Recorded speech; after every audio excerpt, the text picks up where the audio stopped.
Everyone, welcome back to my channel Arbaz Mathematics Classes, and today we are discussing about chapter 8 Trigonometry. This is the first series for formula.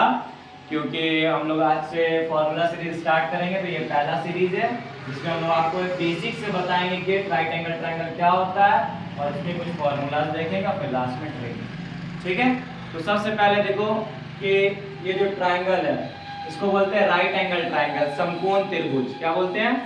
समकोण त्रिभुज, जिसमें कि ये जो खड़ा वाला लाइन है इसको बोलते हैं परपेंडिकुलर, हिंदी में बोलते हैं लंब। क्या बोलते हैं हिंदी में? लंब।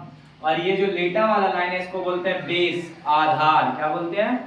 बेस, आधार। और ये जो विकर्ण है ना, ये कर्ण, ये जो ऐसा स्लोप, इसको बोलते हैं हाइपोटेनियस जी, और हिंदी में बोलते हैं कर्ण। तो इस लाइन को हम लोग दिखाते हैं P से, और इस लाइन को हम लोग दिखाते हैं B से, और इस लाइन को हम लोग दिखाते हैं S से।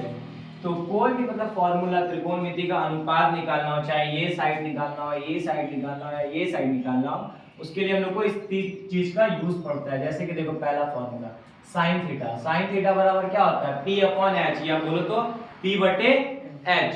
फिर उसके बाद देखो सिमिलर उसी तरीके से cos थीटा, cos थीटा क्या होगा? B by H। और फिर थर्ड में है tan थीटा, tan थीटा क्या होगा? P by D। देखो P बाय D। उसी तरीके से cosec, cosec देखोगे तो जस्ट sin का उल्टा है, देखो cosec H बाय P। उसी तरीके से देखो sec, sec भी क्या है? ये cos का उल्टा है, H बाय B। और cot थीटा, cot थीटा भी क्या है? tan का उल्टा, B बाय P। ठीक, तो ये फॉर्मूले का अगर इजी याद रखना है तो बस ये वाला दो लाइन याद रखना होगा तुमको, जो कि क्या है? पंडित बद्री प्रसाद हर हर बोले। तो देखो पंडित से क्या है? फर्स्ट लेटर P, बद्री से B, और प्रसाद से P, और हर हर H H, और बोले मतलब B।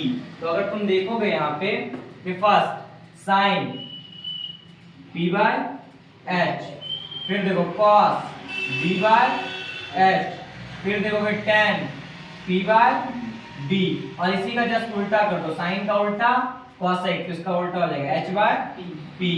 इसी तरीके से sec किसका उल्टा है? cos का, तो H बाय B। और tan P बाय B, तो B बाय P। तो इसी तरीके से हम लोग फॉर्मूला याद भी रख सकते हैं और इस चीज को समझ भी सकते हैं। और देखो हमेशा एक बात याद रखना कि एंगल पे डिपेंड करता है P और B। इस पे डिपेंड करता है एंगल पे। अगर एंगल C पूछ रहा है तो उसके सामने वाला हमेशा परपेंडिकुलर कहलाएगा। अगर एंगल A पूछ लिया, अगर सपोज दैट कि एंगल ये बोल देता है कि एंगल A, तो एंगल A के हिसाब से फिर परपेंडिकुलर ये वाला लाइन हो जाएगा और ये बेस हो जाएगा। तो ये याद रखना है कि परपेंडिकुलर और बेस आपस में मतलब चेंज होता रहता है अकॉर्डिंग टू एंगल, और हाइपोटेनियस हमेशा वही रहता है। अगर एंगल C बोलेगा तब ये बेस नीचे वाला और परपेंडिकुलर ये, और अगर एंगल A बोलेगा तो ये नीचे वाला परपेंडिकुलर बन जाएगा और ये वाला बेस। तो एकदम ये आसान समझना, अगर एंगल C तो एंगल के सामने वाला परपेंडिकुलर, अगर एंगल A तो एंगल के सामने वाला परपेंडिकुलर। ऐसे हम लोग याद रख सकते हैं। इसी तरीके से और भी सीरीज आएगा। ये फर्स्ट वीडियो था। Thank you so much.